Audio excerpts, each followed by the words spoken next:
Nah, dari sini dengan hitungan yang sangat simpel sebetulnya, kita tahu pergerakan relatifnya, kita tahu koefisien dari akumulasi energinya, kita tahu kapan gempa itu terakhir, yaitu tahun 1833, sehingga kita tahu bahwa sekitar 10 meter lebih ada akumulasi di sini.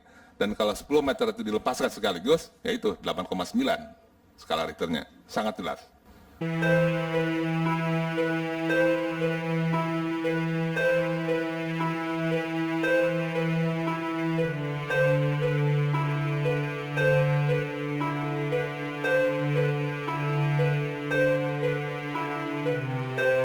Ini yang tercatat dalam sejarah. Jadi yang dua ini dia tidak tercatat dalam sejarah, tapi dia tercatat dalam penelitian Karang itu.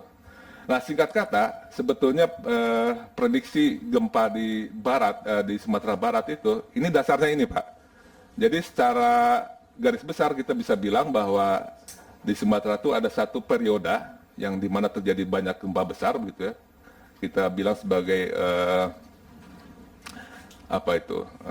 period of terror mungkin ya, kemudian sepi begitu, kemudian ada satu gempa lagi yang banyak gempa, satu periode, kemudian sepi lagi, kemudian ada dua gempa besar di sini, 1797 dan 1833. Dan ini dipisahkan dalam kisaran waktu sekitar 200 tahun. Jadi itu dasar dari 200 tahun. Sehingga pada waktu kita melihat sini, artinya di sini sudah hampir 200 tahunan gitu ya. Jadi memang sudah saatnya.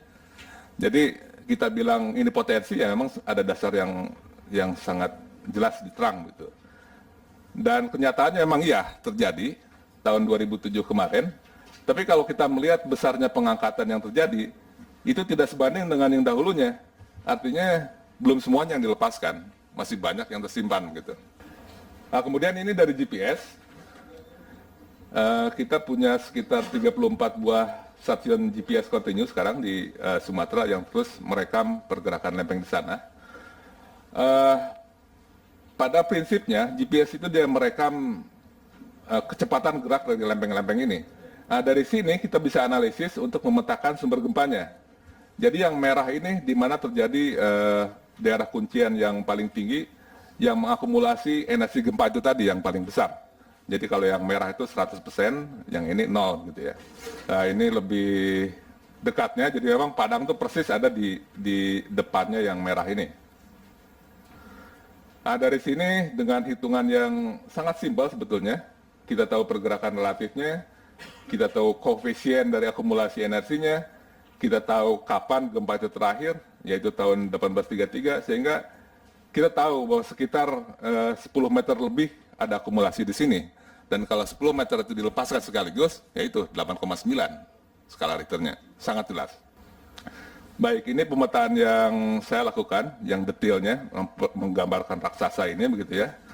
Ini badannya, di sini ada pinggangnya, di sini kakinya begitu.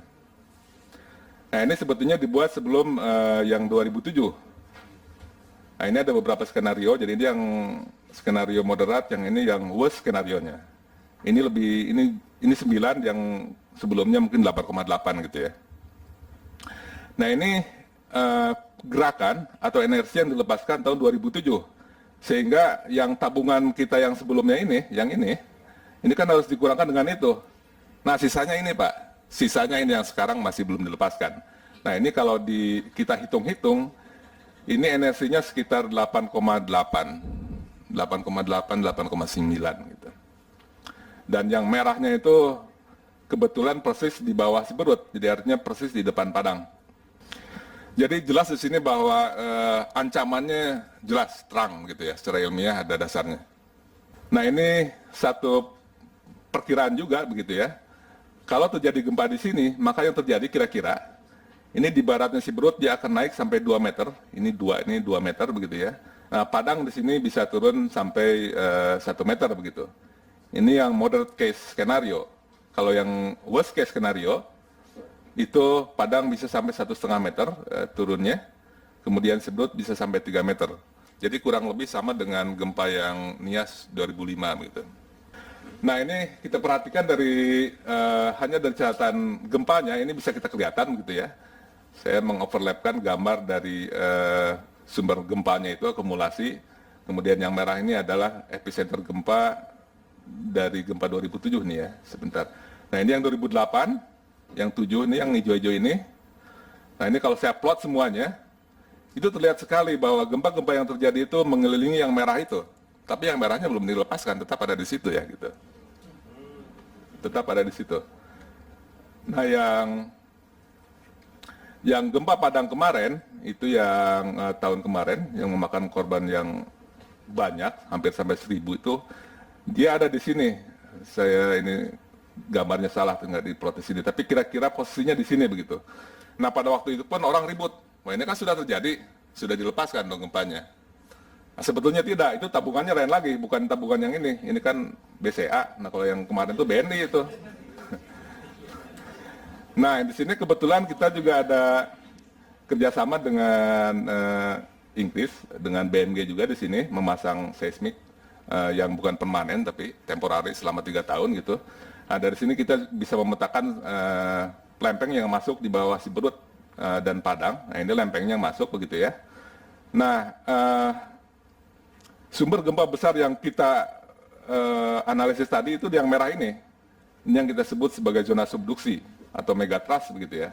Sedangkan gempa Padang kemarin ada di sini. Itu saya bilang ini beda tabungannya, ini beda banknya begitu ya. Jadi artinya yang kemarin itu tidak melepaskan yang di sini, tapi malah membuat kita lebih khawatir yang di sini jangan-jangan bisa lebih terganggu begitu kesetimbangannya. Nah ini salah satu analisis yang dilakukan oleh teman kami Wijo yang sekarang masih S3 di Jerman, tsunami modeling begitu ya. Nah, dari dasar sumber gempa tadi dia coba ingin mengetahui seberapa sih tingginya tsunami di daerah sini begitu. Dia ambil beberapa poin. Nah, ini salah satunya nih di Padang, kira-kira tsunami-nya setinggi ini begitu ya. Jadi yang hitam ini adalah yang worst case scenario, yang merah itu yang worst case. Jadi untuk yang worst case scenario tinggi gelombang bisa sampai 5 meter di Padang. Dan gelombang pertama dia muncul sampai sekitar 30 menit setelah gempa gitu ya. Dan kemudian akan beruntun air lautnya surut dulu dalam menit yang ke-40, kemudian kembali lagi sejam lagi begitu, dan seterusnya dan seterusnya. Dan tentu ada satu hal yang menarik di sini bahwa setelah 220 menit setelah gempa ternyata masih ada yang besar di sini. Jadi artinya dari informasi ini kita bisa lebih tepat lagi dalam memitigasinya kalau terjadi gempa begitu ya. Jadi tentunya dengan dengan sangat simpel kita bilang bahwa di sini belum aman setelah 2 jam karena di sini nanti akan besar, yang besar bisa lebih bisa datang gitu. Di sini ada Pak Hamzah tentunya kalau ada waktu dia bisa cerita sangat banyak tentang tsunami modeling ini. Baik, dari pengetahuan sumber gempa itu yang disebut oleh Pak Andi itu ada pertemuan tahun 2008 di Sumatera, yang Sumatran Challenge itu ya. Itu karena kita sudah tahu persis bahwa ancamannya sangat begitu nyata, kemudian masyarakat sangat ingin untuk mendapat jadi ya kita ingin membuat satu follow up yang jelas setelah kita tahu sumbernya, ancamannya, terus kita mau apa gitu. Nah, dari situ kemudian banyak sekali sih enggak, ada beberapa teman yang mencoba membuat satu tsunami map, tsunami modeling, termasuk mungkin yang dibuat oleh Badan Geologi, oleh BMG, oleh teman-teman dari BPPT, dari LIPI begitu. Akhirnya karena terlalu banyak, malah masyarakat di Padang jadi bingung juga mau milih yang mana kan. Masalahnya di situ. Jadi memang tadi pernah dikatakan oleh Pak Sukir Bang, ya, tidak ada standarnya begitu ya. Jadi mana yang kita akan pakai begitu. Nah, dari situ kemudian ada pertemuan lagi itu 2008 ya. 2008 di Padang tuh waktu bertemu untuk tsunami modeling ya. Sebelumnya sebetulnya sudah ada pertemuan 2007 itu. 2007 kemudian 2008 tuh dia khusus untuk mendiskusikan sebetulnya peta tsunami yang seperti apa yang harus menjadi yang resminya di Padang gitu.